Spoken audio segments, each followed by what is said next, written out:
Welcome to the CBEC Forum. My name is Amir Jafri. I'm one of the people who work over here. And today we are delighted to have Dr. Shahzadi Resham as our invited speaker for the CBEC Forum.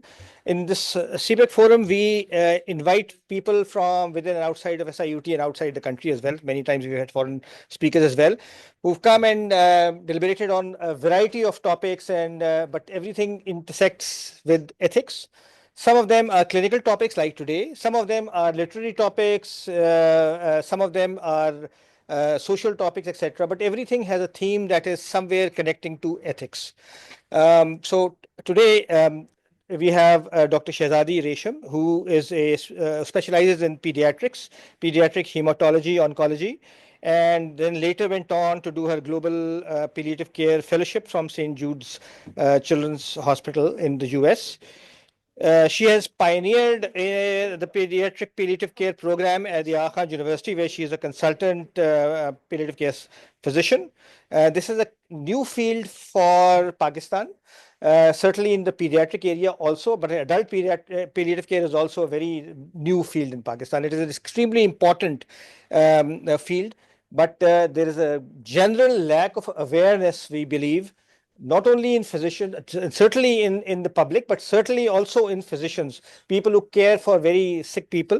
They're not as comfortable in the palliative care area. So we need specialized people for that.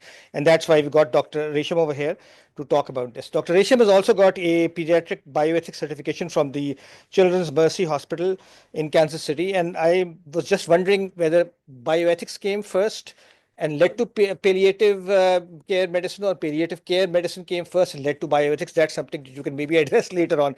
So, and Mr. Fareed will be moderating the session, also looking at the people online as well as the people present here physically. It's generally people who are in the room who dominate, but we'll try and keep a balance. People online, whenever you want to make a comment, can you please raise your hand? We can get you online at that time also, or you can put in your comments in the chat box. But we prefer that you pop up and open your camera and speak also when whenever Dr. Resham allows that. So, Dr. Over to you, ma'am. You can sit if you want, or you can stand. No, I'll stand. Assalamu alaikum, everyone, and a very good afternoon. Thank you so much, or बहुत shukriya for this generous introduction. But I say that my introduction would remain incomplete if I'll not mention the names of two important people in my life who are sitting right here, and they're the one who brought palliative care, pediatric palliative care to Pakistan with their vision of establishing and starting this specialty in Karachi and across Pakistan. And I would say that they are my unwavering support. They are my guiding light. And I call them as my spiritual parents. So without further ado, Professor Salman Kirmani, he's right here. He's a clinical geneticist, and he's also a pediatric endocrinologist.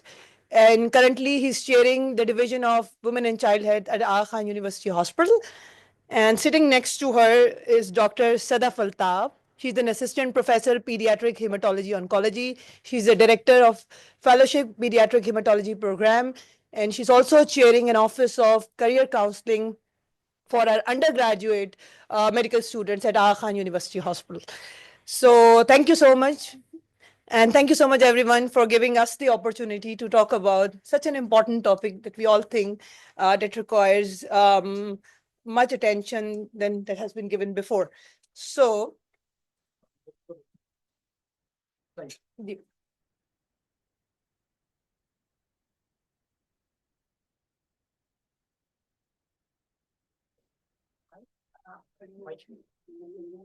yeah, as long as I'm audible to my online folks.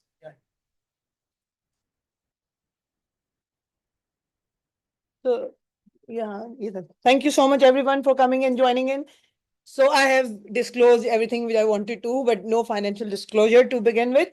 So we will be touching upon briefly the history of pediatric palliative care, where it came from, a little bit about what pediatric palliative care is, myths and assumptions about palliative care, and then having a discussion among ourselves about what are the ethical challenges we come across while dealing with kids who require pediatric palliative care. So interestingly, it came from like in 1967, Dr. Morris Green, he wrote a paper on care of the dying child. He talked about the physical qualities of pediatricians and care providers dealing with kids with dying, followed by Myra Blueborn. She was a famous anthropologist, and she talked about the private world of dying child in her very one of the few famous books. And she talked about the culture of openness to communicate, how to communicate with children who are dealing with these chronic and life-threatening illnesses and diseases. And then, so historically, pediatric palliative care was introduced for and integrated for managing patient towards the end of life. When it was seen and observed that the distress and the quality has been improved and the patients and the pain is, the suffering is less during that period. So they thought about introducing it earlier in their course of treatment and taking it and starting it from right from the journey when the diagnosis has been made. So followed by this in 2006 and 7, and followed by that, accrediting bodies, not only in the US, but also in the UK, they started recognizing pediatric palliative care. And then the fellowship of pediatric palliative care started. And then finally, WHO described palliative care as an holistic care. I do not want you to relate palliative care as an end of life care because it means to live well, and emphasizing on improving the quality of life means holistically caring for the families and the child who's suffering from life-threatening and life-limiting illness by early identification and prevention of suffering. And we'll talk about what suffering is in my next slides. So it can be continued throughout the course of illness. And when the patient gets better, we can sign them off as well. But if the trajectory changes and the distress become more or the disease progresses, then we'll help them during their difficult time dealing with end of life care challenges and after that in terms of bereavement. It's appropriate to involve at any point of illness, and it offers a support system not only to the patient and the parents, but also to the care providing team who's caring for these kids with life-threatening and life-limiting illness. So we talked about relieving suffering. And I always say, and I think here we have both people from medical and non-medical background, or all our doctors here, non-medical being. So I'll try to keep myself as layman as possible. So the concept of total suffering, it came from the concept of total pain, which is both psychological and physical. So total suffering means, as I explain it to my patient and their family, that who I am and what my role will be. I said, okay, for a geneticist, their enemy is to relieve suffering or to cure if there is an availability, if the possibility of curing some genetic illness. Or for an oncologist, their enemy is cancer, so that the patient can get rid of cancer. But for us as a palliative care provider, my enemy is suffering. Not only the patient suffering, but also their families. And that suffering can be related to just the diagnosis, their comorbidities or their symptoms, but also the depression, anxiety, and the psychological symptoms in the patient and their parents, followed by their social cultural values and belief, their financial problems, also their how they perceive the meaning of life for them, what are their existential crises, and then how we can make the life easy for them to have the everyday normal with all of these complex illnesses. And if the patient is towards end of life, how can we make it easy for them in providing anticipatory guidance, in giving them the opportunity to die at their own best place, whether it's hospital or at home, and then helping them after the death of their child in their loss of grief, and keeping and making the grief as normal as possible, rather than developing into a pathological grief. But it's all one patient and family centered, based on their values, based on their beliefs, and based on their demographic. This grid cannot be one for all patients. It will be different for every patient. I I enter a room and to consult a patient. So this grid is usually in my mind, but I think some patients need my support in this category. Some need my support in this category, and some patient needs my support in all these categories. And some perceive my role as a social worker. They said, "You are the one who can help us with the financial issues, or you are the one who can just listen to us. Are you a counselor? Or you looks like a physician because you can treat symptoms." And it gives us the I think the perception that the parents and the families are getting it right? They are understanding the value and they are getting what they usually and really needed from a physician. So who are the predictable sources of suffering? We talked about so many domains of suffering. I think the child himself who's suffering from the disease, he's thinking about what's happening to my body. And then parents and the family, why us? It's very difficult for us to see our child suffering from so much of illness. Did we do anything wrong?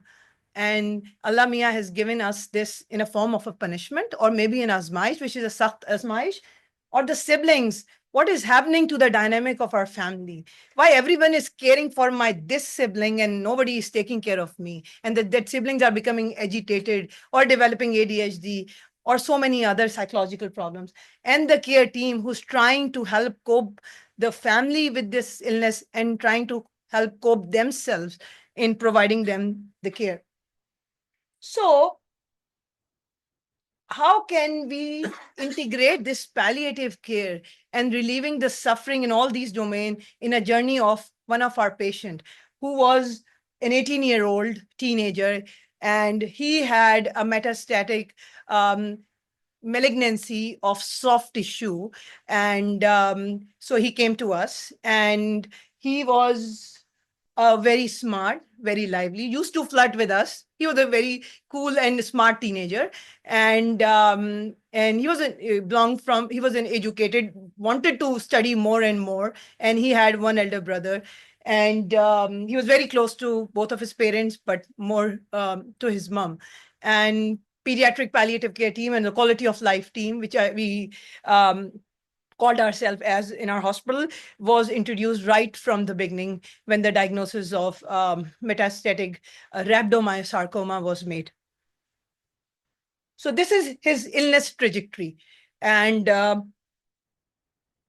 this is when our need was recognized, because there was an acute decline in his health status with a shock, and with the shock of knowing this new malignancy, and then need for coping with this shock and illness, pain and other symptom management was required.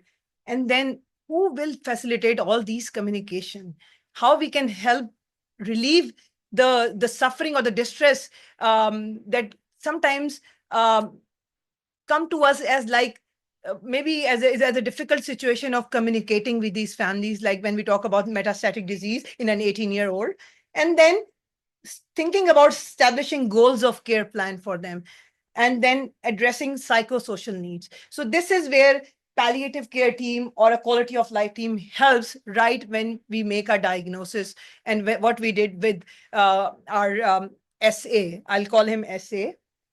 And then his chemotherapy was started. The news was disclosed to the parents based on their wishes. The child was not aware of the disease, the extent of his illness. He has something, and he has malignancy or not. He did not know to that extent, but the chemotherapy was started. He started getting his radiation therapy as per protocol. And then he started adapting to his new baseline because his norm changed. He belonged to Quetta, then he came to Karachi to live here to get his treatment. And then we continued along with the primary team with the symptom management of the lingering symptoms. And then there was a complex care coordination because the disease was there in the pelvis, because then he required surgical support as well. This required oncology support. This required radiation oncology support. This required a palliative care team support. So multiple teams were looking after this patient. So he need complex care coordination. And then for parents, there was a grieving loss of their well child. They cannot see the child as he was before, as smart as he was before, and then the support for the elder brother. He used to stay quiet. There were two different siblings. One used to stay quiet, the elder one, and he was a kind of a chirpy kind of kid who used to talk and with us. Then there was an acute decompensation. He had good few months of his life after receiving the treatment. Then the disease progressed.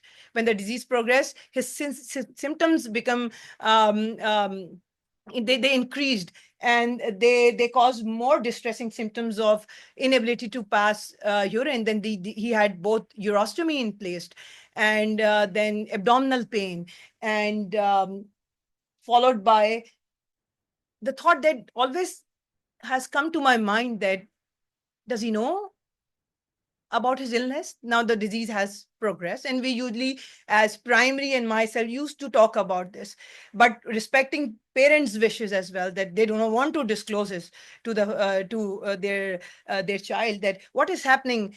First, I came to Karachi because I had some sort of illness. I had a good period, and then now my health is declining. 18. 18. And then there was a time of starting advanced care planning, because to the primary, it didn't seem like the prognosis is very well for this child. It was totally grim, and so the other role of palliative care team was to, and along with the primary team, to start discussing goals of care plans for the child, that if the prognosis is not that good, so how are they going to spend the rest of his life? But sometimes that becomes challenging, because the 18-year-old himself doesn't know about himself. So how are we going to discuss the goals of care plans? Quick question. Ji. You mentioned primary. Is there a primary person that all these things? Right. Primary oncologist. Right. The primary one is always the main person, and we are always the consulting team, and we come together, communicate, and make a plan. Yeah. And then need for supporting in decision making, whether it's the family or the child, and supporting the sibling throughout, because he's constantly observing. He's the one who takes, and he used to bring his brother along with his mother to the hospital for all of his treatment and all, and used to remain quiet. And then gradually there is more decline in his illness, and there were more distressing symptoms, and the challenging part was we were not able to communicate with him, because we did not know how far we can go with him, and because the parents were very protective of him, and maybe now I think that he was also very protective of his parents, because he was 18-year-old. We did not know, and we couldn't explore that. Did he know something, and was he being protective of his parents in a form of maybe an innocent love? I would say the nadan dosti of both the sides. And we'll talk about what is called as mutual pretense. And then talking about the care coordination when we think about moving forward towards the end of life care plans, and then emphasizing on what are the hopes, what are they hoping for, their goals, and their consistent plan. And then unfortunately, the illness and his condition constantly remained downhill. And I can now vividly remember we were able to send him to Quetta for a little bit period of time so that he can spend his time. But when the symptoms start progressing, mom wanted him to be here and have his end of life care here, because she mentioned that Quetta is not well equipped to manage all these symptoms. And I did try to approach and mother and reach out to her in a way that can we talk to SA about how's he feeling, what is he thinking? So I could feel the sense that she has ignored the conversation, because as we talked about the innocent or the naive love for her child, and So, but eventually he was brought in the hospital. He had severe metastatic lesions in his lungs, and he had difficulty in breathing. Along with that, there were discussions of keeping him on the ventilator and off the ventilator, not requiring ventilator. So the combined decision was not to put him on a ventilator support and keeping as do not resuscitated, and with comfort care measures. Along with that, which was made among, of course, with both the parents. And he did not know. He was in the room. He had pain. He had distress. We were managing all these things. But of course, there was some psychological element of all these symptoms as well. And then that became, of course, difficult.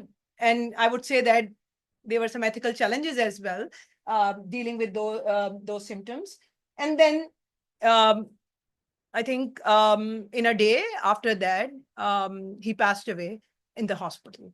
And we did get to meet mother after that. And we had a moment of making memory for him. And then we were able to get his fingerprints and were able to get it engraved in a form of a pendant. And mother was given as a token of memory making from the hospital. And she took it back to Quetta. So that was SA's journey. So these are the myths. Did we think of palliative care, or did the oncology team think of? Yeah. Sorry, Shahzadi, maybe you can tell us. Did the 18-year-old himself approach you or ask you, or maybe the primary oncologist as to kya ho raha hai, or something? I'm Right. back. Yeah. Did something like that happen? So that's an excellent question. No, not that I can remember about this. He did not allowed. Yeah, so we were never allowed to speak to him independently. Like, I would really request them that, don't be scared. Give him the opportunity to speak to me alone. He said, I'm very scared that you're going to disclose all of this to him. And yes, Yeah. I was the multiple times. Yeah. But Yeah. no. She's like, She, he would ask, he would say, what did my scan show? Explain to me the findings of my scan, whether, the chemotherapy is helping. What is it? So he would ask me questions, but I was really, Yeah. he knew that he had cancer, but he was told that his cancer would be cured with chemotherapy, even though upfront, the family knew that this is really, really advanced disease. There's a very slim chance that, we would be able to cure this child. So I think, building on to what Dr. Sadaf said, that he knew that he had cancer, but he did not knew to what extent when the cancer has progressed, when he brought in again after the completion of treatment and the disease has progressed so much. And she's also right that the mother was so protected of him because he was her baby, and she was trying to, like, us talking to them multiple times, and we didn't get an opportunity to talk to him. And I think, I don't know, we'll talk about it in our discussion, that I'm just thinking, did he give us the lead or something to follow? I think that's a part of our discussion, one of the discussions today. And then, so talking about the myths for our audience and for our online folks, that did we think palliative care was giving up hope? No, it was introduced so that the quality of life can be improved in terms of communication, symptom management, psychological, emotional support, and end of life care. Child must not be terminally ill or end of life when the palliative care is involved. Or child should not have a DNR in place when you introduce, should not always have a DNR in place when you introduce a pediatric palliative care team. Or pediatric palliative care is only for children with cancer. No, it can be introduced and integrated for patients with non-cancer, metabolic, genetic, neurocomplex illnesses. Or patient must abandon all disease-directed treatment so that he can be given palliative care. The intent can be palliative, but the care would remain palliative whether the disease is curable or whether the disease is not curable. Or administering opioids causes respiratory depression and quickens death. I think this is one of the most important myth we have, and that scares us to death. And then child must move to a different unit or location to receive palliative care. No, they can be given, and because the care that's required doesn't need any specific location. So talking about, coming to our discussion, were there any ethical challenges in providing care to SA? And if there one, how would have them be overcome, or were there any possibilities to talk about it? Dr. Shahzadi, before going to that, I just want to know, is that only the palliative care for, you said it's not for that. What is about the chronic diseases, right? So how long you can continue with this palliative care? Because like the patients we are dealing with are lifelong problems. Hai. So is that the part of your palliative care or not? Because it's chronic. Right. So can we include Yeah, that? maybe we can talk about it. Thank you. And it's a good question. So pediatric palliative care is for any life-threatening and any life-limiting illnesses. So chronic illness can easily come into that in the category. The chronic illness that causing limitation to his or her daily life, and the team can be introduced right from the beginning. Maybe the interaction with the palliative care team will not be that much, but whenever the norm of that child and the trajectory changes, so the suffering goes up and the need becomes more, and maybe there's a switch of the switch in the teams caring for him. Maybe the palliative care then seeing them more and the primary will be seeing them less, but they both will be caring for each other. And I think that's the beauty in pediatrics is both primary and the quality of life team cares together for the children and their family. And because the goal is to provide a smooth treatment and a smooth care so that they don't feel if there is a switch or a shift in the care, so they don't feel abandoned from any of the team. So yes, for chronic illnesses, but in the US now they have started talking about pediatric palliative care in sickle cell disease, not even in thalassemia yet. And we do see lots of thalassemia here, but for genetic metabolic illnesses, complex neurological cerebral palsies, spinal muscular atrophies, Duchenne, and simple cerebral palsies. So yes, they do require this support. So ethical challenges. Number one, information disclosure to SA, truth telling, or that would have helped in maybe decision making and proper end of life care plans. I have the slides ready to discuss, but I think we can have a discussion. I'll go through my slides with that. So I have slides for both arguments for withholding information and then arguments against withholding information. So yeah. So I'm wondering why were you expecting a different response from these parents? So the response that you got from the parents was exactly how it would be in our situation in Pakistan. And why the team was expecting something different. And this is like, to me, this was so obvious that this is how any parent would behave, would do in our circumstances in Pakistan, societal norm. I've dealt with the death of an elderly who was treated the same way. The only conversation I had with him was through the eyes that, okay, it is the end. And he agreed that it was the end. He knew about the diagnosis and everything. So to me, this was a expected response. And if it was an expected response, why the team did not settle down with that? Okay. Anyone wants to respond, or I can do that? Or Darsaman, you want to? think I agree with you that we see this all the time.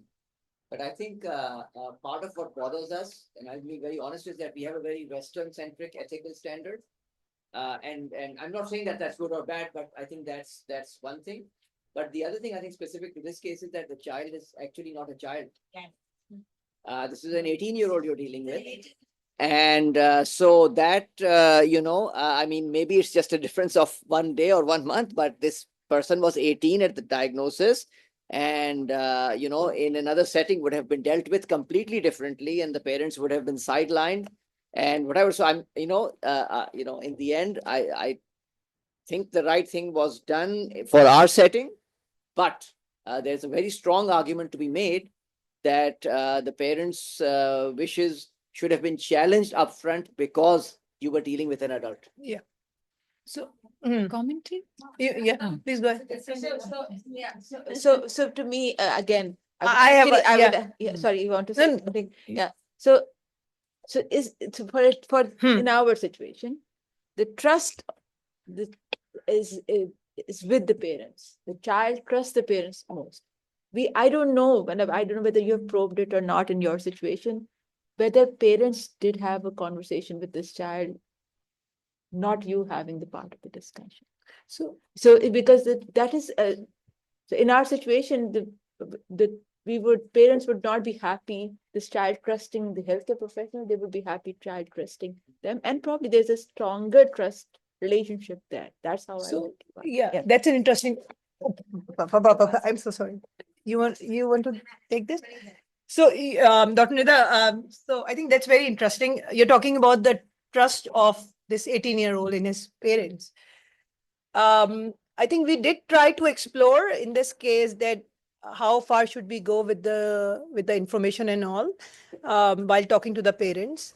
But interestingly, although we have a lot of Western literature, we don't have our own that much. We do need to explore more, but it has been seen over there as like when you share that information, of course, without disrespecting parents, their values, maybe exploring their hesitations about why not, that it does foster trust, not only in parents, but also in the healthcare provider team that will help establish a good therapeutic alliance. And because I mentioned before that we think there is a sense of mutual pretense, which is SA knew maybe that he's suffering from cancer and the disease has progressed, he's not going to get better and is going to pass away. Parents also knew, and of course they knew that that's happened, but nobody is speaking to each other. And yeah. So yeah, so parents do think, and going back to Dr. Nida's point, that they will, while not disclosing the information, and this is the arguments that are going in withholding information, that they will be avoiding harm because, right, they are being protective of their own child and they want to do the best for him in their best interest. And they think that it's their right to do as the best they could do. And then coming to our social culture considerations, that right, Western there's much more weightage on the autonomy, right? And I think ye jo non-disclosure is now really an ethical challenge over there. But in our context, I think, yeah, it is. But the caveat to this is, I would say, the rapid globalization jo ho rahi hai and access to internet, wo kaise hum rokenge apne maashre ke andar. So the social cultural context that's going in favor of withholding that thing. And then parents do think that their child's to an open future, right? They want him to live a happy life. They don't want him to lose hope. But they are forgetting that maybe they are keeping him from the opportunity to spend his days and his last months the way he could, or maybe develop a legacy. And so these are the points that they are going in the favor of. The online comment? So, Continuing with this is a very important discussion. And the point that Dr. Salman made, I agree, and I'm among the critics of things that come to us from the West. The balance that has to be struck is when you respect local cultural norms are not stationary. They move. And perhaps what I don't know what the group thinks, there are certain cultural norms. इसमें क्यों ये 18 साल का है, हम उसको बच्चा कहें या ना कहें, तो सवाल इसमें ये होता है कि how do you actually engage when I'm sure you would have been extremely uncomfortable in taking care of this 18-year-old. How does one, if you're going to do ethics, static नहीं होता है ये. And that's why जो मैंने पहले भी सवाल किया था, this person knew, and this person may have had, this child may have had questions. Right. So in this, it becomes very tricky that it's not either the West, either my way or the highway, but I think we can play a role in this to find something that is middle of the way. Right. Because this must have been awful for all, but especially also for this 18-year-old. If he was bright, he may have had questions. Right. And you want to? So this is when he's about to really, really pass away. Till the last minute, the parents kept saying, "Tum theek ho jaoge." Yeah, I And he vividly- was, his breath was here, and he And- was so mad. So that is wrong. yeah. Can So we what- say that is wrong? because the thing that was challenging for us and has given us a lot of moral distress Yes. that I was right there Yes. and Dr. Sadaf knows everything about it. Like while managing him during his end of life period, he was on morphine infusion, he was on midazolam infusion and all. And because the mother said, "Aap wahan jaake koi baat nahi karengi." And it was very difficult for me to stay in that room and managing him. He was up and about. We were trying to just manage his symptoms. And जैसे usko pain feel hota tha and all, and the mother used to say, "तुम ठीक हो जाओ." और जब वो कहती थी तुम ठीक हो जाओगे, we have to go up on our doses of thing because I don't know, there is a rush of that distress or something that happened that I could feel that he's trying to say to his mother that मैं बेहतर नहीं होगा. You can say the truth to me right now. You can be very comfortable with me right now. He was angry. Yes. Ji, Dr. Bashar. I just have a query because, I mean, y'all must have gone through a lot of discomfort. I'm having discomfort hearing the story. And I am just asking this question out there. Our primary responsibility as clinicians, and more so as palliative care specialists, would be towards the patient. I get a very strong feeling out here, and I could be wrong, maybe I'm perceiving it wrong, is we were more worried about what the parents were thinking and wanting rather than what the patient wants, because this is an 18-year-old. I would technically have a problem even with a 10, 12-year-old who is all there, but this is an 18-year-old who is technically, legally independent, who is asking something. And I'm just wondering, my responsibility as a clinician goes towards my patient, and the mother, though having so much grief within her and unable to deal with what is the reality, would require another kind of help. Right? And that help, I don't know, must have been attempted or whatever. And when I say help, I'm talking about professional help, not just a conversation. So I mean, I want to go there. As a clinician, your responsibility is more towards this. Dr. Amir. Yeah, it's not that easy. Yeah. So this is an 18-year-old. Even if you've got a 63-year-old dying of cancer, who knows he has got cancer, everybody knows he's got cancer. But tum theek ho jaoge, fight, and he's at the end of, and that is one thing that actually stops them from coming to The palliative care. palliative care. On also, I don't know about pediatric oncology teams, but certainly the adult oncologists don't believe in palliative care. Apparently, they will only send the palliative care or ask for the palliative care or allow or even consider palliation when they think that the person is about to die, and that's not before that. Although the as you said, palliation starts from the word go. The disconnect. So the disconnect that you're talking about, everybody knows the reality, even the 18-year-old or the 63, but they do not admit it to themselves, or they talk about it, and it is impossible for the physicians, whether they're palliative or the oncology team, to be able to break this barrier. This is a denial that is just impossible to break. We have an. I want to do that, but we have an.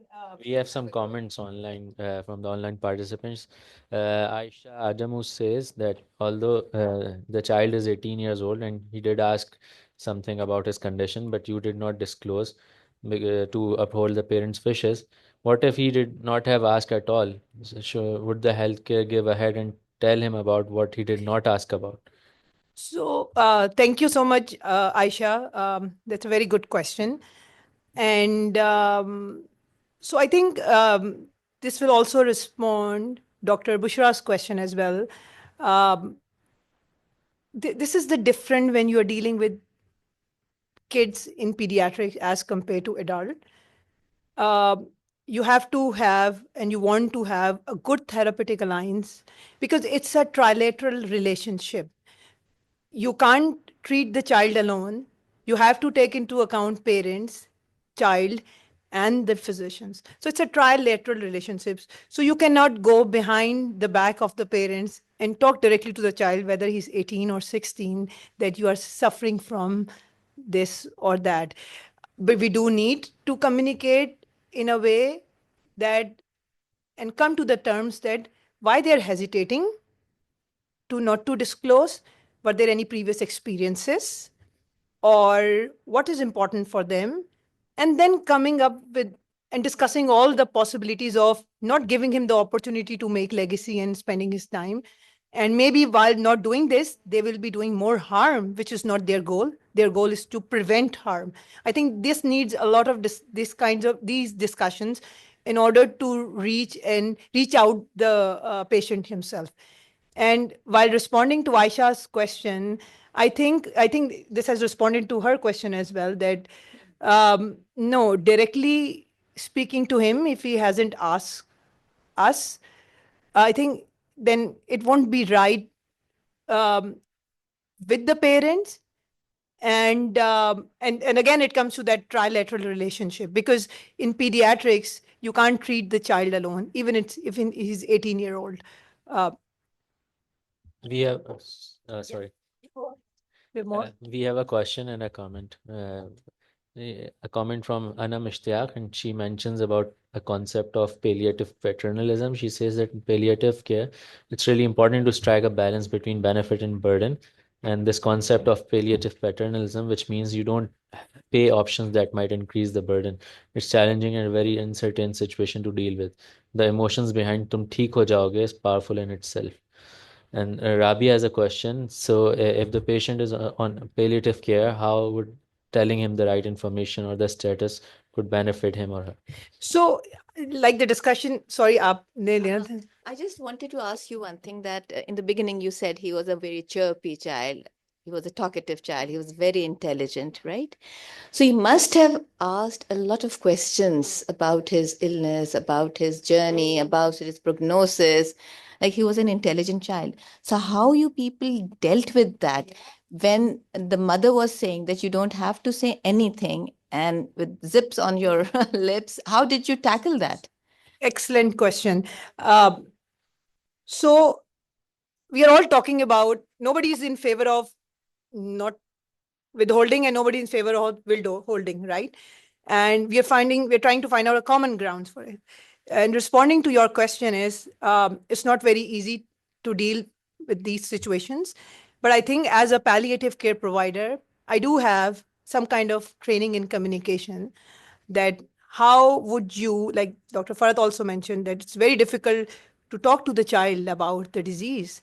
So it says in the literature that people have written about it, that you just sometimes look for the lead that the child give you, but of course taking the permission of parents into account, and trying to explore more. Okay, where it's coming from? Why do you think? Why are you feeling like this? And how much do you want to know about the disease? Like it goes that way, and then this communication part comes after, when you have known about the family demographics, their culture, their beliefs, and their meaning, and what is important for them when they see their child. Because sometimes our heart goes out and we want to tell the child everything so that he won't have like suffered from the distress the way he did it, maybe during his end of life. But we also want to respect those parents as well. Again, because it's not about just him, it's about them as well. But I think the goal here is knowing their values, knowing their hesitations, helping them overcoming those hesitations, coming to a common ground, following child's leads, and exploring more. And if he himself asks that, am I going to die? So do not hesitate to respond. But now, because he has given you the opportunity and you don't want to break that trust, and take the opportunity as to respond to your question in an empathetic manner. Maybe he's not there yet where you are. Maybe his mind is not at the end of life period. Maybe he's talking about the next chemotherapy. But unless until we'll give him the opportunity to talk, we won't be able to explore where is he mentally or in his process. So I'll just in to responding to your question. I think we answered all his questions about his illness, short of telling him okay, he's going to die. Like, he knew that there was disease in his lungs. He knew that his nephrostomies will not come out anytime soon. I remember, we would do scans after giving treatment, and, there was progression in one. And he asked me, so Dr. Sadaf, what does this mean? What are we seeing? And I said, so I had to be creative, right? Well, maybe this medicine is not working. We'll look for a different medicine and see if that helps. So that day when I said this, the mother was like, आपने इसको बहुत परेशान किया उस दिन. ये घर गया और ये बहुत परेशान हुआ. So, because yes. So, I and mean, because it wasn't about us, so Dr. Ali. but वो उस point तक भी हम नहीं जा सकते थे. And I mean, again, this is an intelligent person, right? Knowing that the first line chemotherapy which is quite intense, is really not helping. And, the CT scan is horrible. And I'm telling him, ठीक है, हम दूसरी दवा देखते हैं. And maybe, that will be better for you. So we would be creative in terms of how we answered his question, because, there was such a big sort of, and once I told her, I need to speak to him alone. You need to step out. And she did, but she looked at me and she said, आप ऐसा कुछ मत कहिएगा कि, बाद में मैं आपसे नाराज हो जाऊं. Dr. Lee. I was just wondering, whenever we talk about palliative care, we always, the picture that we get in our minds are that someone who's going to die. And how about those chronic illnesses that has a significant impact on your quality of life, like end-stage kidney disease, and now they're going to be on dialysis, and that is like it's going to change their life completely. They'll be miserable while on dialysis, and when we're counseling them, we don't want to take that hope away as Right. a palliative measure. Yet we want to give them that truth. And given this kind of scenario, what if this child, SA, would have a treatable cancer, not a curable Right. one, but a treatable one, or something like an end-stage kidney disease person who can live a compromised quality of life for few years. You know, so and their parents don't want us to tell them. Oh. How fair is that, and how do you deal with those kind of situations then? I think, just a comment, I think among the first things that Dr. Shahzadi said was, there's no recipe. True. Every patient is different, as she had said. Yeah, sorry. Yeah, Dr. Naima, go ahead. Many of जब मैं press करती हूँ बंद हो जाता है. Sorry. Okay. अच्छा, like in many of our patients, especially pediatric surgical patient, we do have patients who have renal incontinence, fecal incontinence, urinary incontinence, a miserable life for them. How to deal them? It's a life. They're not going to die. They're not going to die with that, but they have a miserable life. When they don't die soon, they have whole life with that, and then you have to spend.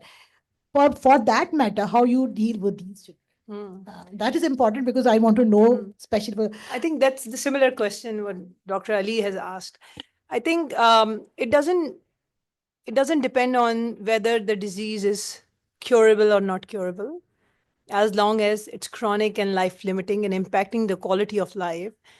The way to communicate with these children is different because it needs an age appropriate and in a way in a developmentally appropriate manner. You start with being friends with them. That's how you develop a trust. And that's what we do, as that's what my training has taught, that even just going one step backward and thinking that as a provider, what message do I need to communicate to the family that who I am and what I'm going to do, whether the child has chronic kidney disease or whether the child has incurable cancer. So how I introduce myself as, and I tried in Urdu version 4 or 5 times after coming back from my fellowship, because it was very easy to, like in English, it was very easy because it's a new context here in Pakistan. So I used to say, my name is Dr. So-and-so, and if I'm seeing an oncology patient, so I also say that I'm also a pediatric oncologist like Dr. Sadaf, but I have a specialized training जिसको paediatric palliative care कहते हैं, और मेरी team का नाम quality of life team है, जिसका मकसद SA और ऐसे जैसे वो पेशेंट जिनके इलाज तक का सफर लंबा और कठिन है, ना सिर्फ उनके लिए बल्कि उनके पेरेंट्स के लिए भी, उसमें उनकी प्राइमरी टीम के साथ उनका ख्याल मिलके कैसे रखना है, यानी रोज के दिन को बेहतर कैसे बनाया जा सकता है, जिसमें हंसना, खाना, पीना, symptom management and everything comes in. So that's how we introduce ourselves. And then next question is like, if the condition is like normal, like there isn't any emotional distress or there isn't like the primary hasn't disclosed any challenging news to them, and it's kind of a normal day for them. So asking about their child and how is he or she as a person, what is a good day look like for him, that help us building a relationship with them, because it needs a lot of homework before you go and get to that communication bit and talking about their end of life disease and like end stage kidney disease or any chronic illnesses. And that's how the building of trust starts, and the parents start trusting you. And even this takes me to an example of one of our kid, touch wood, she's surviving, and initially they were from, I think, Hunza or Gilgit. And so mother was very protective like this. She was 11-year-old. She's a very smart one. And So we talked about, like, we did an initial conversation, knowing the family and all, knowing the child. I think mother got the vibe that maybe we'll disclose this news to her. So ढके छुपे लफ्जों में she said कि नहीं बताना, उसको तकलीफ होगी and all. And because she was smart enough, she used to ask questions and all. And one day when I went in, I saw that they stretched those curtains when I went in, because she did not want my interaction with her. And it was okay for me. My job was to be there around them, to make sure that I'm always there to help support them whenever they need, because maybe they did not need my support at that point, and they were not very comfortable. But gradually, one day, the mother was very upset, and she said, she's asking questions. I don't know how to respond to them. She came to me, Zainab's. And so I said, but I'm also worried about that. Okay, I don't know what she's going to ask from us. I said, if you trust us, let me talk to your child, and I'll make sure that I'll just respond to what she's asking. So she said, okay. She allowed me, and we started the conversation like, so she said, I said, your mom told me that you have certain questions. Let's start. So what's bothering you here? I said, I had abdominal pain, and they say they say that this will go away, but I'm here for so long, it's not going away. I said, what else is bothering you? She said, about this PICC line and cannulation. And this is bothering me, and because this is hooking me up to so many things, and I cannot move my hand. I said, what else is bothering you? When I'm going to get discharged. So I answered every single question in front of the mother, that, okay, this is abdominal pain, and do you think this treatment is working for you? You're getting these medications. I did not say a word chemotherapy, because she did not want us to. She said, yes, this is working, but this is taking long for me to be in the hospital. I said, this will require some time, because this needs a little more time for you to get better. And then what was your next question? She said, this PICC line. I said, for you to get better, you need to get treatment from this line. And we can take this out, but then you will get poked every single day. And I think we think this is the best shot for you. And then she said, okay, when I'm going to get discharged? I think today is the plan to get discharged. Let's get this rest, and you can go home. Mother was witnessing all the conversation. And after that, she was a complete different person. And because I think the trust that she observed and all among the team and all, and so that's how I approached that conversation. Sorry, I have two questions. The first one was regarding your previous case. Do you really think that the parents themselves were also in denial when they asked you not to tell the child? Maybe in their minds or in their hearts, they themselves are in denial, that they're also thinking that, Okay. you know, one day he'll get better. There may be religious beliefs, dam karwa rahe hain, hame nahi pata. But sometimes they know that their child is going, but in their minds they think that no, something will happen. Maybe a miracle will happen. So how do you deal with that? And number two, how is your job different from what a psychologist or maybe a counselor does? Because a lot of things are overlapping when yeah. we hear that. Even ethics and palliative care overlaps Yes. so much. Okay, I wanted to add a question. One, the same that how did you think that the family was itself in denial? Also, that when you had this scenario that happened with you, so what changes you opted for other patients if you have the same scenario to deal with? What different you could do to explain the family regarding the disease and whether they should opt to discuss this with their child Okay. or not? Okay. Excellent questions. Responding to the denial and all. I've always, like, it's been a year and a half since we've started formally practicing pediatric palliative care. And what I've observed is parents do not have denial. It's just, it takes time for them to process that information. And what's happening with them is, in keeping or in understanding that process or the diagnosis of a child, is all these things: avoiding harm, their right to protect their child, all this socio-cultural context, and then thinking about not taking hope from their child. So I never, in my practice, I never see any of the parents being in denial. I never perceive them, because every single family takes different time to process that illness. And sometimes it's very easy for us to say, oh, ye to family abhi denial mein hai. No, maybe they will take months to get to that point. Maybe that family just understand in one of the meetings. That's why that grid is different for every family. You cannot, it's a not one time fixed formula for everyone. And coming back to your second question, how my job is different. So palliative care or pediatric palliative care is not a one-man show. It needs a team. The team that is being led by a physician, having a psychologist in the team, child life specialist, social worker, nurse practitioner, and maybe a bereavement coordinator. So I have some sort of training in psychology as a part of my fellowship, but I'm not a formally trained.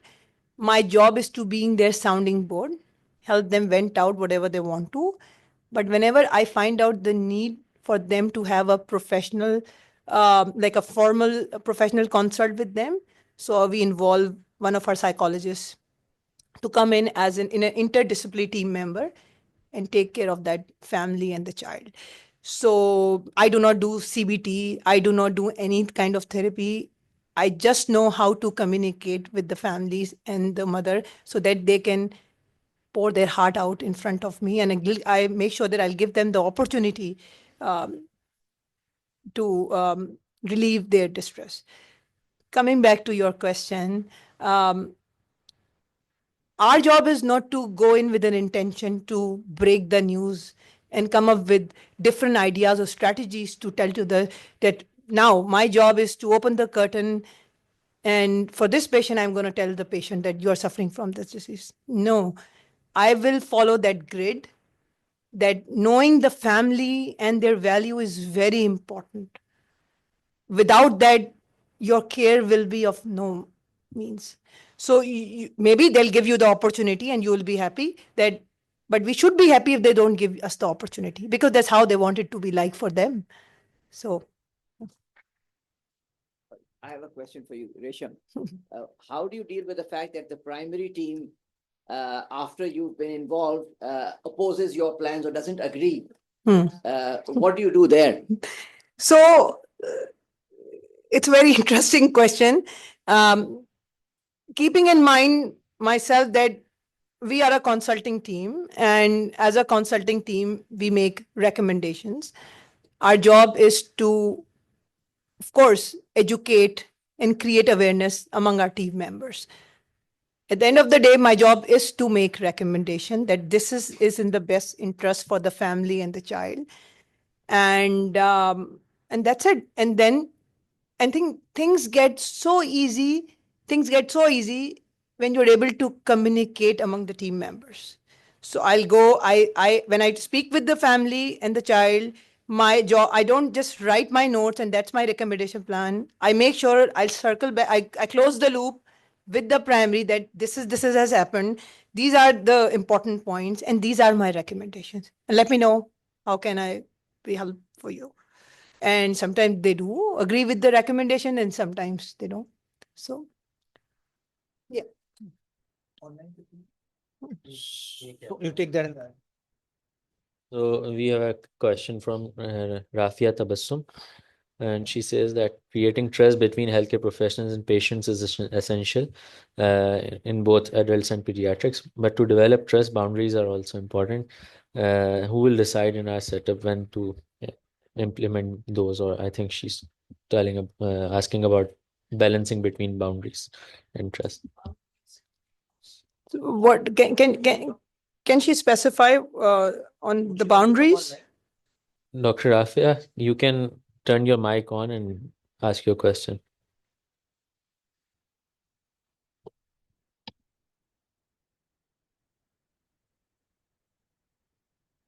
Assalamu alaikum. Islam. I asked this question because in our setup, what I have seen, because I deal with the adults, and most of the time, though I'm running surgical intensive care, and there is no palliative care setup at in our my city. So we used to admit those patients also at the end of the life, and they are with us for the end of life care as well as for the pain management. But their families, because the society we are living in, they are very much enforcing, and they are very pressurizing, and even the doctors, they get involved with them, and emotionally and in other ways also. So I want to know, because this relationship between the healthcare professionals and the families, sometimes it creates problems for the patient. Then who will decide? Is there any guideline which or there are standards we already set up where to hold the healthcare professionals to limit their involvement or with the patients? So if I'm getting it right, you meant to ask about us as provider getting emotionally overwhelmed or being emotionally involved with these patients and families when we are Yes. caring for them? Right. So I think that's In both ways. both ways, right? So I think that's very, very challenging, and because our job as a palliative care provider, whoever is caring for these kids with life-threatening and life-limiting illness, our job is to care for them with compassion. And when I say compassion, it's a level above than empathy. Like empathy is like when you feel the way the other person is feeling, but the compassion is when you're actually suffering with them, is compassion.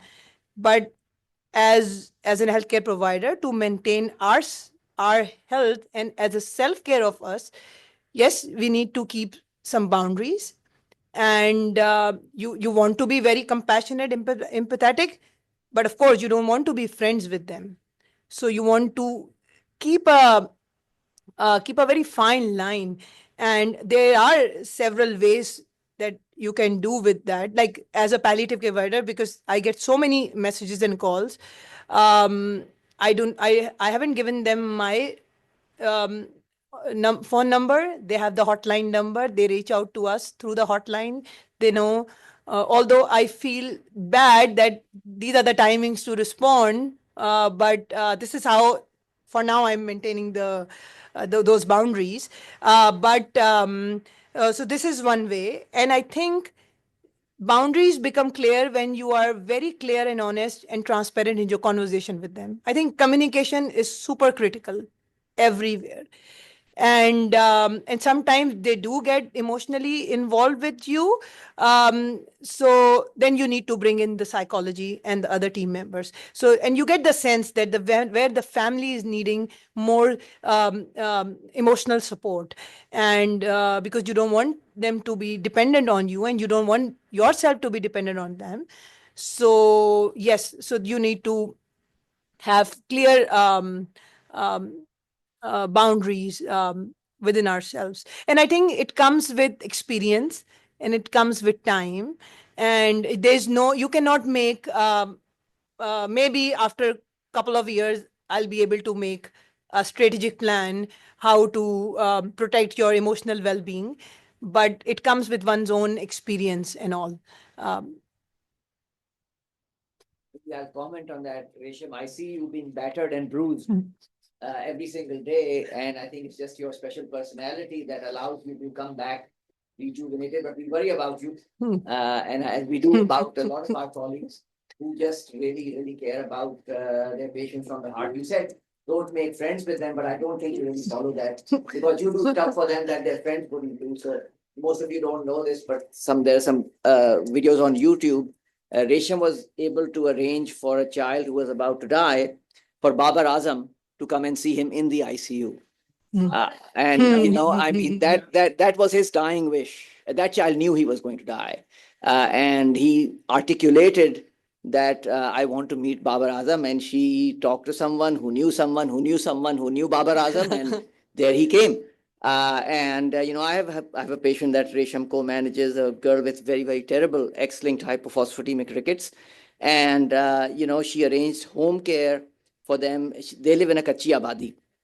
To arrange home care where an ambulance actually goes in and provides the oxygen tanks in a Kachi Abadi. I mean, I would never even have thought about how to problem solve that one. I would have had to say, bhai main paise kisi arrange kar deta hu, aap haspatal aa jaएं. But she managed that. The mother called her and said कि मेरे पास ईद के लिए कुछ करना है. She arranged for a mehndi person to go and put mehndi on that girl's hand. So I mean, those are little things that make huge differences. So I think that's probably the spark that keeps on going because you see what happens as a result. Yep. May I just add to that? So I'm glad you worry about her because among all my associates over the years in different specialties who've taken care of children, the one I remember, a superb one, जो आप जो बता रहे हैं ना कुछ इस तरह का, वो she was a pediatric oncologist, and when she would get attached to it, she was super. She would also go to their funerals, and I watched her burn out. So now we can add a pediatric palliative care too, because that's one of the aspects that we have not gotten to. But what you're talking about is what this does to the healthcare professionals who are working with children in this area. So, thank you, Dr. Salman, for your. Coming back to that, the burnout and all. So, interestingly, internationally, there isn't any conference that doesn't have a talk that goes without a talk on without like self-care for healthcare providers, and it's one of the responsibility of pediatric or palliative care physician to attend funerals as well. And I did it once when I was in the US. And of course, I don't have a bandwidth right now. Maybe it's maybe one of the, not a physician should attend, but maybe one of the team members to show that we are still there with you to help support you in any way possible. And but I do try to come from home to the hospital just to give them the last goodbye and all, representing the hospital over there. That this is the hospital that cares for you, especially when we were not able to. It's really.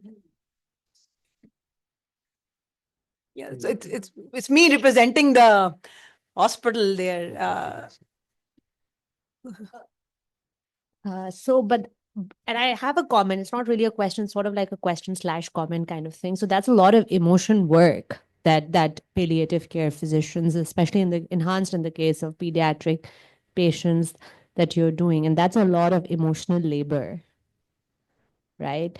And I mean, and that's sort of just saying that it's not just that you're doing actual work in terms of not just the routine medical stuff, but also labor in terms of emotional labor, going out of the way.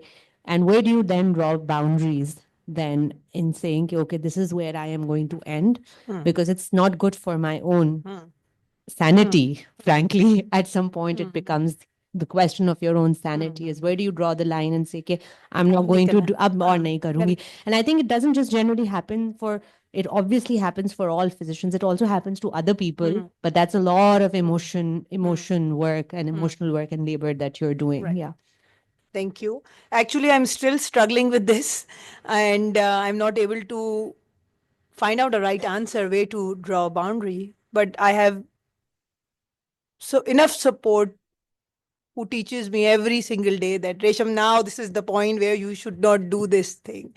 And like coming from my home to the hospital where the child passed away, I have myself put a cutoff of 12 a.m. that after 12 a.m. I should not be coming from my home to the hospital. That's my deadline to maintain my sanity in one way, and then maybe not going back and seeing the patient right now. It's okay, the team is there, I should not go and talk to the patient, it's okay. But there are certain situations where the patient is towards end of life and you have to meet the family every single day, and actually honestly speaking they're just waiting for you to come. And I used to go 4 p.m. where they have just gotten up, eaten their lunch, and spend their time with their kid, and then I'll sit down with them and have a conversation about what is waiting for them and how this is going to happen, and giving them the anticipatory guidance on how this is going to look like when the child is not going to be with them. This is the whole last week conversation with them. And but again, as I said, doing this and speaking with the family, and I think I can see a little bit of maybe a comfort, not in a positive way, but maybe helping the family in that difficult time. That gives one the courage to come again and do it. And but jahan pe itni zarurat nahi hai, so yeah, I should not be spending that time. Let's go. But I do have now developed my own self-care mechanism, but I'm not there yet. I'm working on it. Yeah. Dr. Shifa wants to ask some questions. She has her hand up. Dr. Shifa, हाँ वही कह रहा हूँ. Dr. Shifa unmute करें और you can ask the question. Oh, yeah. She's there. Dr. Shifa, everybody here has woken up. Is that Dr. Shifa Naeem? Yeah. Huh?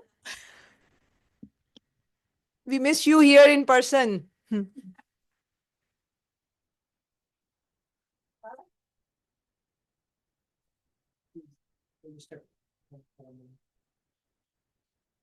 Uh, Until she figures out, Dr. Amir, आपका कोई question है? Actually, I was about to raise this last bunch of questions which you've actually managed to raise very well. I think about the impact on the individual yourself, especially because it's a very small specialty. You don't have depth in your backup. Even in the adult part also, it's still a very small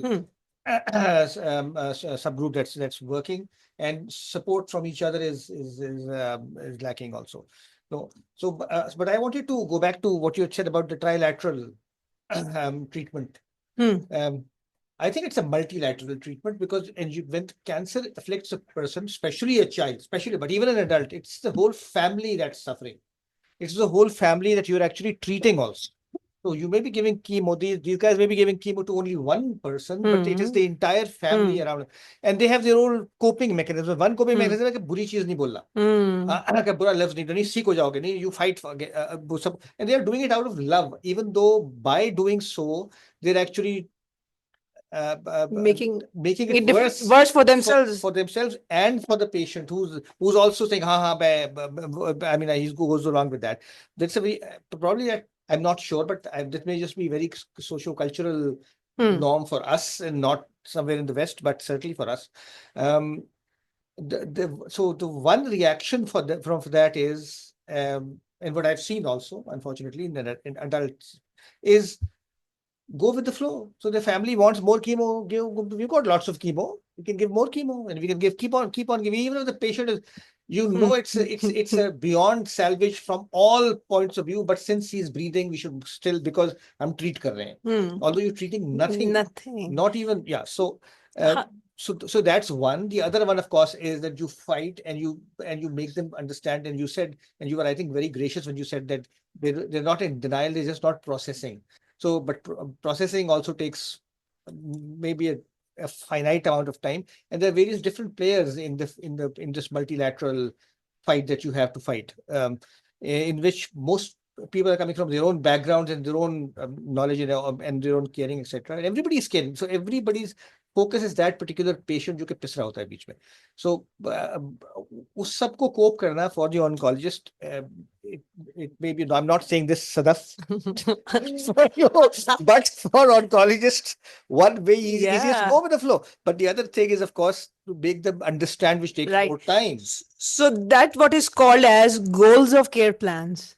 That where the palliative care roles come in, or when we don't have palliative care, so oncologists, they do discuss these goals of care, which means that first goal is to cure. Whenever there isn't any cure, then what next? Then the goal is leaving maybe no stone unturned. Try anything you can do under the sun. Okay, if the treatment doesn't go well, then what next? Maybe give my child an opportunity to live as long and as well possible. Do everything, but to extent that that's not causing him harm. And then the other goal is just live as well as possible. So every time the discussion changes, and that's you align your goal with your patient goals, and then you make it important for them that one of our patient, which Dr. Saman talked about, wanted to meet Babar Azam. So he wanted to live his life. So our oncologist was able to give him some sort of chemo so that that could have prolonged his life. And he actually went to the stadium with the oxygen cylinder and all, and saw one of the IPL matches as well. And I think that the goal we have achieved for him is like, it's the best outcome. Yeah, I think part of the problem is, which is a more generic thing for modern medicine, which is that just because you can do something, you have to do it. And this is one thing that I think physicians as a whole have not really come to grips with. So if I may just move the thing a little bit, so clearly what you're talking about is a super thing to have in all hospitals.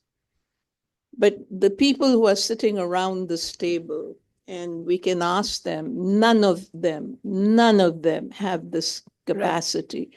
But I think the issue is to take from what you have said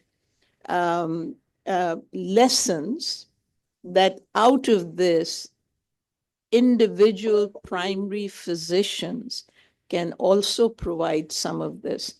Dr. Naima, for example. She's there.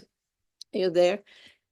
I know what you're talking about, which is a kid you've operated on, maybe some anorectal problems. You fix that, but the child will have problems with incontinence, etc., right? Now there, in my opinion, as a pediatric surgeon, you are the primary person who will do what you have heard here. You will not have somebody, because we don't have that capacity, who is trained in some of the areas with the teamwork that Dr. Resham has talked to us about. But a lot of the time I hear, oh, ye to Aga Khan mein hota hai, to hum to ye nahi kar sakte. And that is not the lesson to take from this forum today. Everything that Dr. Resham has talked about are things that the primary pediatric surgeon, and I can only speak as that, needs to do. So that if there is one pediatric surgeon that child believes in, and you have a relationship, and the helping through has to come from you. Just to let you know, it's somebody I operated on in Aga Khan University who is now probably 34 years old. And he comes here to see me still. He is still incontinent, but he's figured out how to handle that. Do you understand what I'm saying? And this guy, when he comes, last time he came because he said, and this is a real story, his mother, and he's doing well, he has a job, but he continues with this thing. He said, my mother wants me to get married now. And I don't know, should we tell that family this problem that we have? So this is again goes back to where I think Dr. Resham started, which is one individual in the physician team who can build this kind of trust for chronic issues which you face. And you know, the international literature, and you said it very rightly, that the international literature has defined palliative care as primary palliative care and a specialty palliative care. So primary consultant, whoever is dealing with these kids who have these life-threatening and life-limiting illnesses, they are and they can provide primary palliative care in terms of basic symptom management, communicating with these kids and families, and helping them in discussing with their goals of care plans. Or when they think that the conversation is becoming difficult or it's becoming overwhelming for the family, they are not able to make parents or the family understand about the illness, or the symptoms have become intractable and all, then there is a need for a trained pediatric palliative care physician. Dr. Resham, यही हम लोग कहते हैं bioethics के बारे में भी.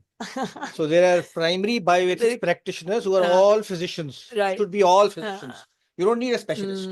Specialist बहुत कम है. जब कभी जरूरत हो कोई और चीज हो तो ठीक है उसके लिए, but primarily I think so. This has been a very nice, very good, very painful subject. However, very well handled and explained by you. And I think there's a lot of room for people to understand physicians, especially, and get acquainted with the various aspects of palliative care, whether it's pediatric or adult. I emphasize both. बहुत जरूरी है. And so thank you so much for this session, and Dr. Sadaf and Dr. Salman for being Dr. Resham also, and for actually making sure that she sits over here. Yeah, that's the reason. Years of hard work, apparently. Yeah. So thank you all. No, I was just saying, coming back to what you said in the beginning, that did palliative care come first or the bioethics training? I think palliative care came first, and finding out the overlap between the ethics and all, having some challenges in my mind, and there was an opportunity to get a bioethics certificate course from Children's Mercy Hospital. Then I applied I applied in that course, and I got the scholarship as an international student to be a part of that certificate course. And yeah. Can I just disagree a little bit? I think it's the other way around. So to say that ethics, you don't have to have a degree, etc. There's a certain temperament. And I think that's what took you into this area. You didn't start from ground zero when you went into what you're doing now. I don't know. So you were an ethical physician to start off with. So ethics came first. Yes. Yeah. No. So instead of protesting, she should just say thank you. No, thank you.